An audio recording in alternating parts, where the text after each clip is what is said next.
ThriceRisen, and I'm here once again to talk about the new Wulfen for the Space Wolves.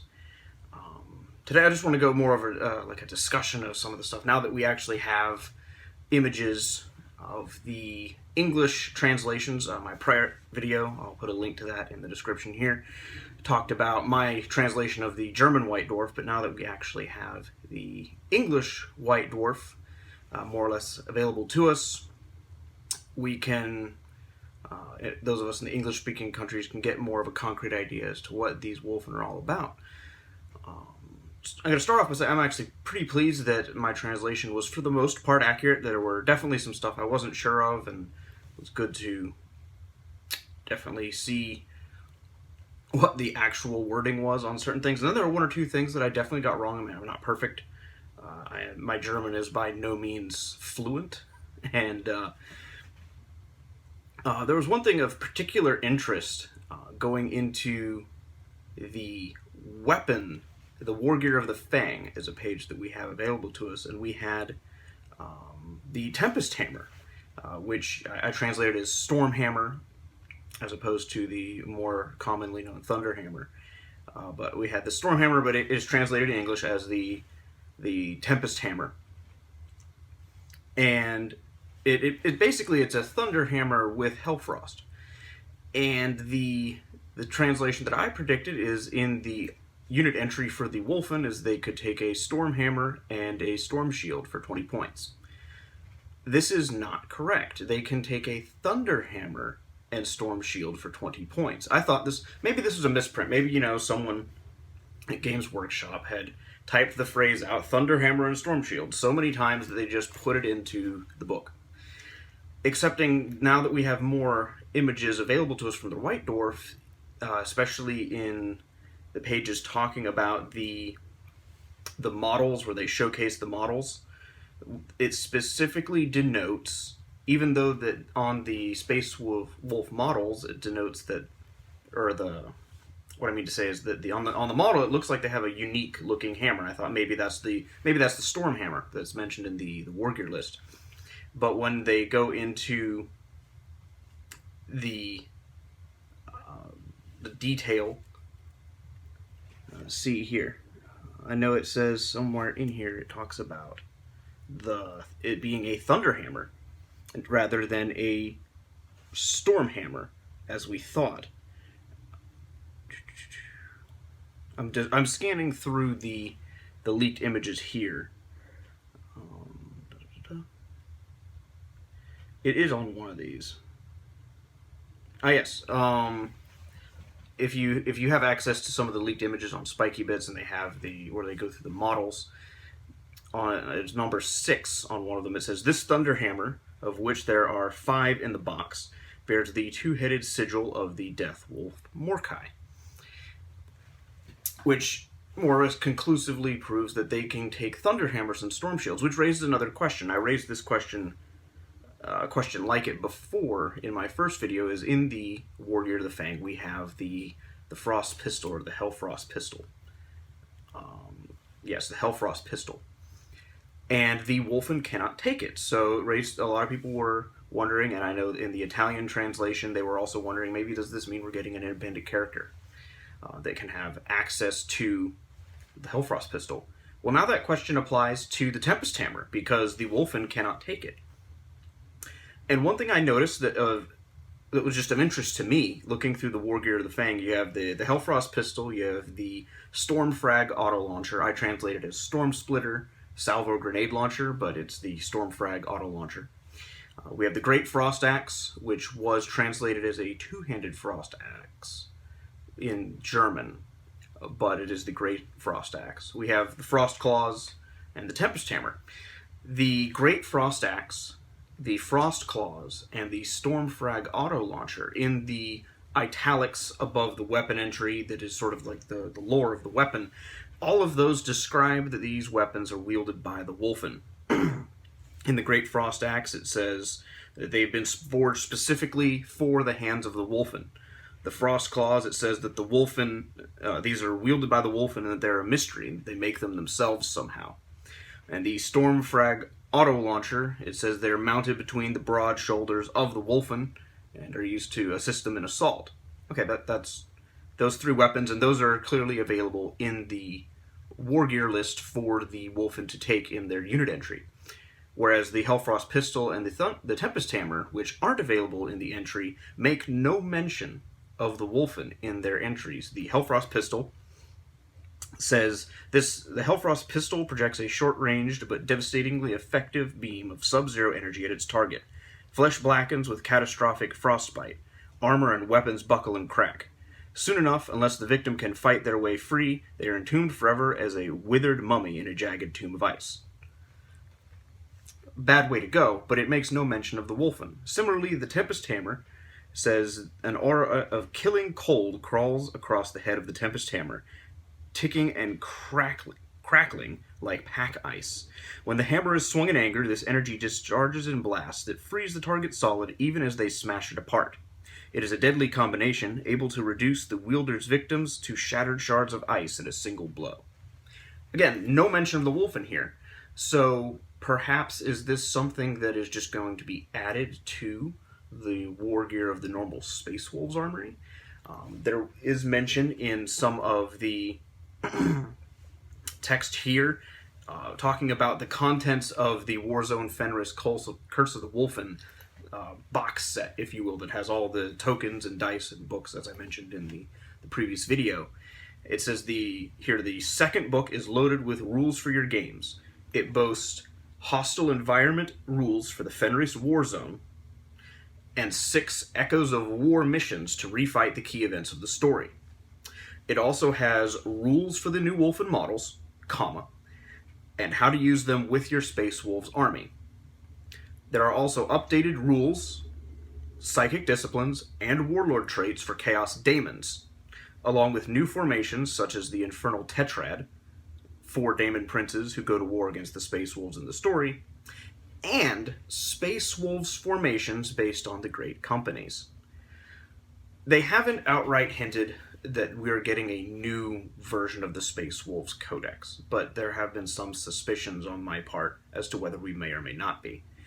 And the fact that we don't have access to these 2 weapons, they're just sitting there in the White Dwarf for us to, gawp at, and we can't get them, so it raises 2 very profound questions.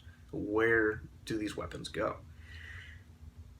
And as for the Wulfen itself, now that we have the full text of their unit entry, they are Weapon Skill 4, Ballistic Skill 2, Strength 5, Toughness 4, 2 wounds, Initiative 5, 3 attacks, and a 4-up armor save. The Wulfen Pack Leader has 4 attacks and a Leadership 9.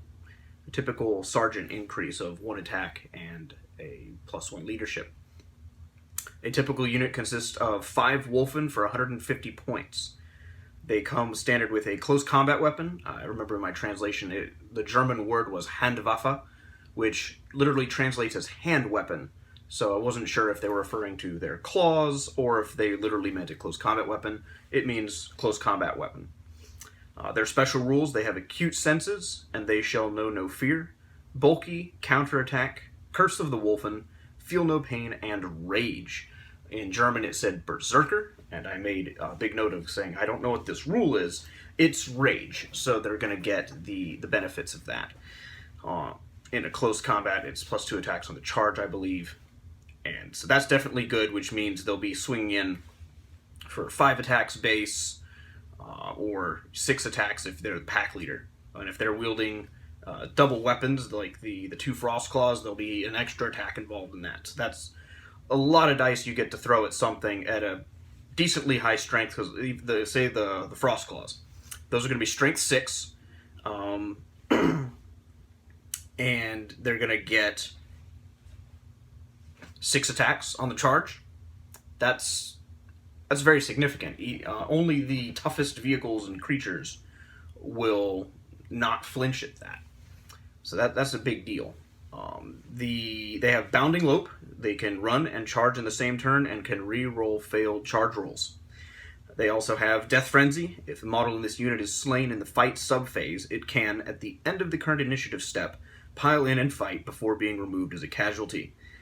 The model can do this even if it has already fought this phase. Now you can take up to 5 additional Wulfen at 30 points a model. Any model can take a Stormfrag auto-launcher, and I don't see why you wouldn't. It's 2 points a model, it gives them a shooting attack, and it gives them the benefit of assault grenades. So I see no reason at all to not throw the extra 2 points per model on there. And for a basic squad, you're talking 10 points to give them a shooting attack and assault grenades. I don't see any reason not to take that, ever. Any model may be equipped with one of the following options.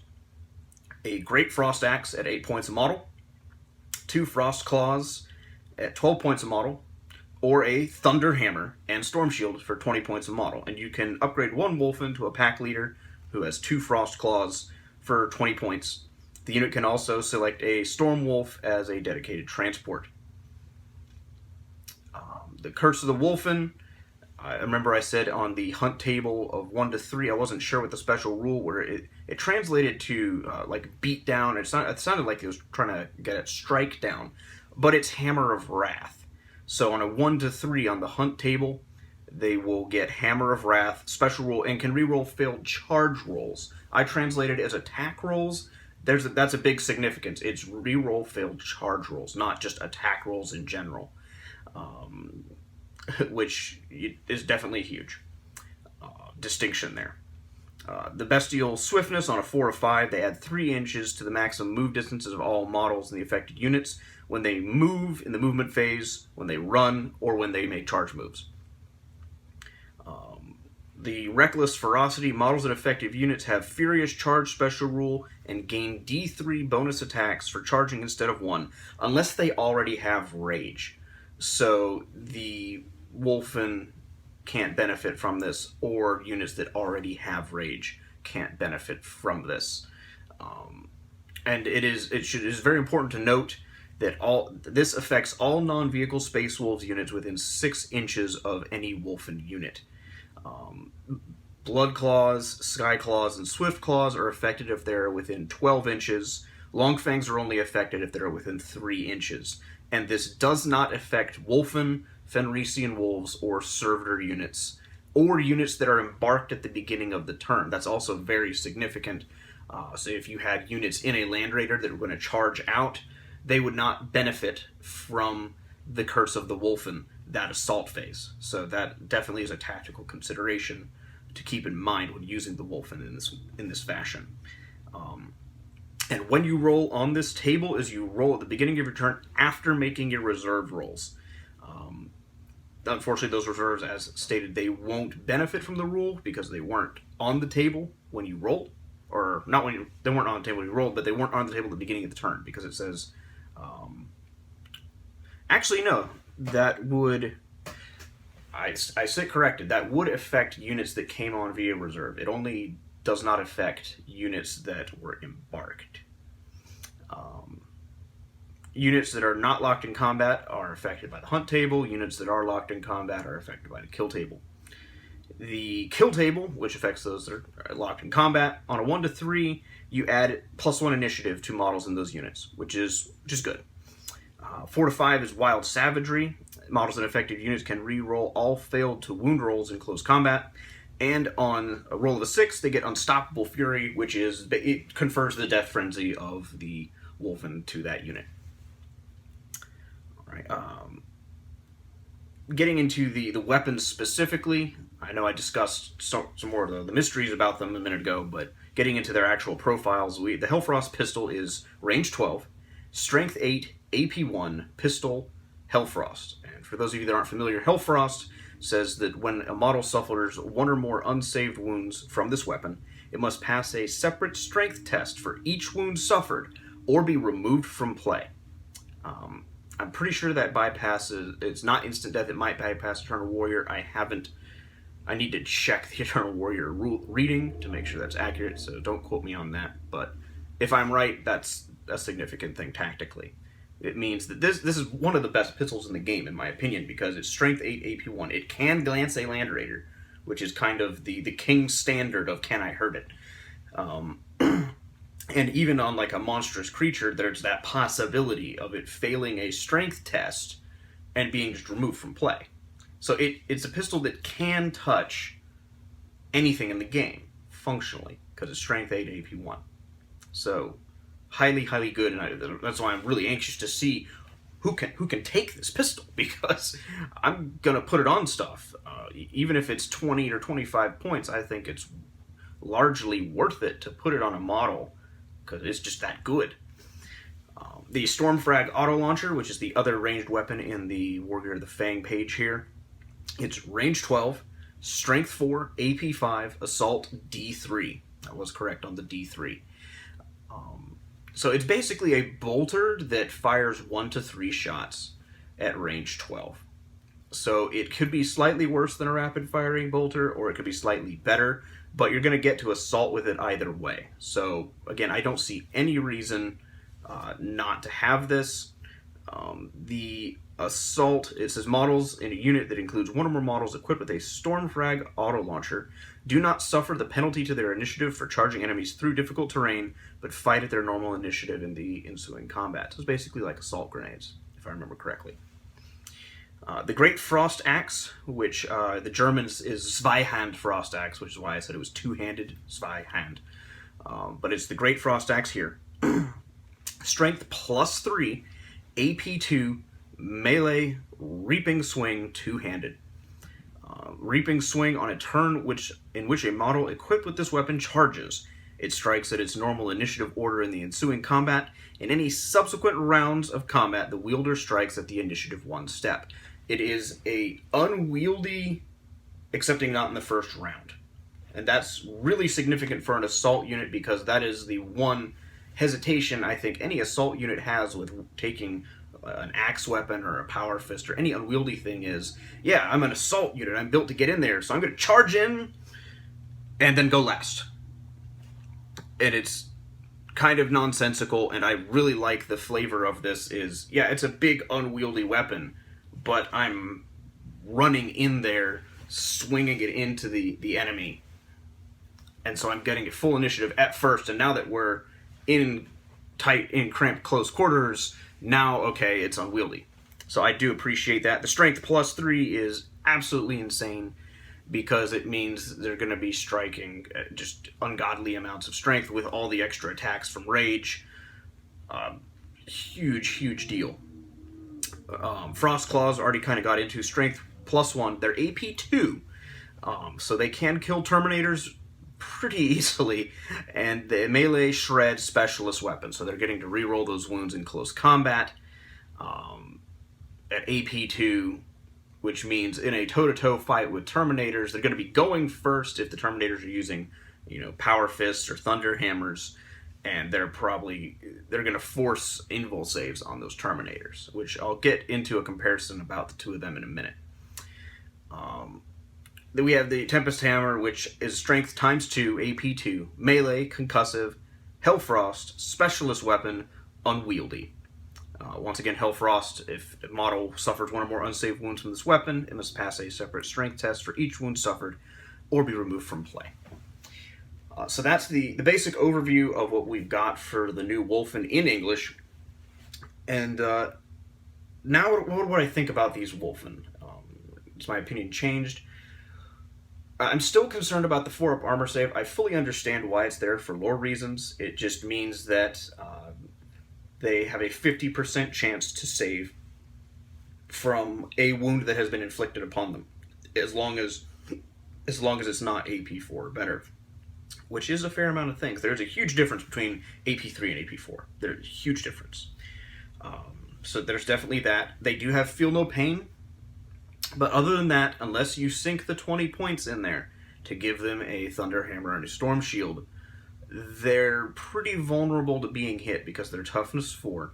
So things that will wound Marines on the toughness scale will wound them just as easily. They do have 2 wounds.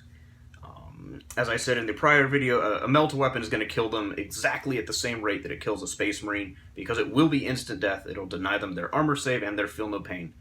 So it will kill this 30-point Wulfen model with just as much ease as it'll kill a 14-point Space Marine. And I know saying that a melt-a-weapon kills things easily isn't necessarily like the best argument, but it is something to consider when you're expending the points into that model of it is no more defensible inherently than this 15-point model, which you could take 2 of for the price. And not saying those 2 models will be able to perform on the same level as the Wulfen, because the Wulfen is built to do something entirely different. It's built to just mow in there and munch up some guys or some big threat.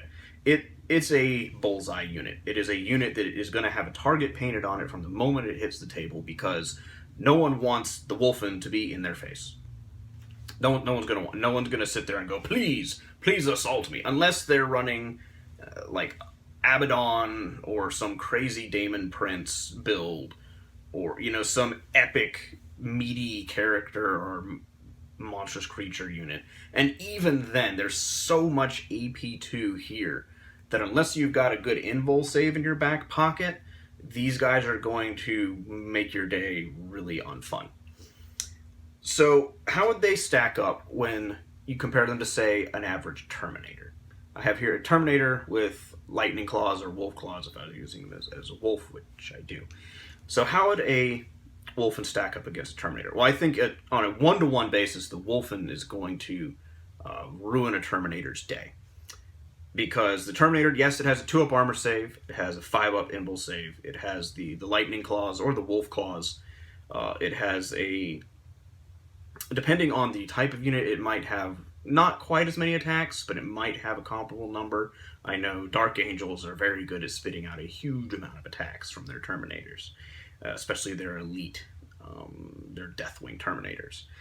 So, but the factor is AP2. And because the Great Frost Axe and the Frost Claws are AP2 and will strike at normal initiative on the charge, that is incredibly significant. So I think the truth of the matter is it's going to determine, if we were to have a unit of Terminators fight a unit of Wulfen, is what are the Wulfen equipped with and who's charging first. That's actually one thing I've noticed a lot in 7th edition is who charges who is a huge factor. Not saying it wasn't in prior editions, but it's something I've just taken note of in playing games, that who charges who is huge. Take like the Harlequins, brief aside for a moment. Harlequins, whether they charge or not is of massive significance to them, because they have the Furious Charge, and it'll be different between Strength 3 attacks and Strength 4 attacks, and the extra number of attacks. So who charges who can make or break an assault unit. Because if you have a really dedicated assault unit and they can't initiate the assault, their effectiveness is immediately curtailed dramatically. Not saying they're not good, but they're not doing what they're supposed to be doing, which is getting stuck in there on their own will. But again, if the Wulfen go first, which is more likely because they have the extra movement to work with, and even then they're initiative 5, so they're going to be going first before the Terminators anyway. So even whether who assaults who is actually kind of moot at that point, because even if the Terminators assault in, the Wulfen are going to go first, unless the Terminators have buffs to their initiative or there's like a character amongst them that'll go first, and that's different. Because if the Terminators can get first, because Terminators are going to have at least power weapons, if not something more advanced than that of a higher AP2 level.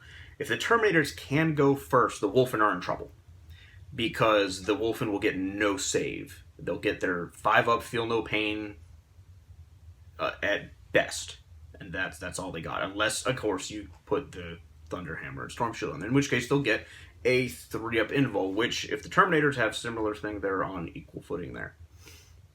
But in most situations, the Wulfen are going to go first, which means the Terminators are just going to evaporate under a pile of AP2 wounds, because it's forcing them to roll their 5-up invulnerable save, unless they have, again, something better, in which case they might get stuck in. So, would I take a Wulfen as opposed to a Terminator? I think the answer to that is I'm biased, I would take the Wulfen, because they do have the benefit of spreading to the rest of the army. They also have the mobility. They're really fast. They can re-roll their charge distances. They have the death frenzy, so even if these guys killed the model, that model immediately gets to make its attack. So that's something to consider. So how would I use the Wulfen? They can take a Storm Wolf as a dedicated transport. Okay. And that's a 200 plus point sink investment, plus the 150 plus point investment into the squad of Wulfen. So that's a significant factor.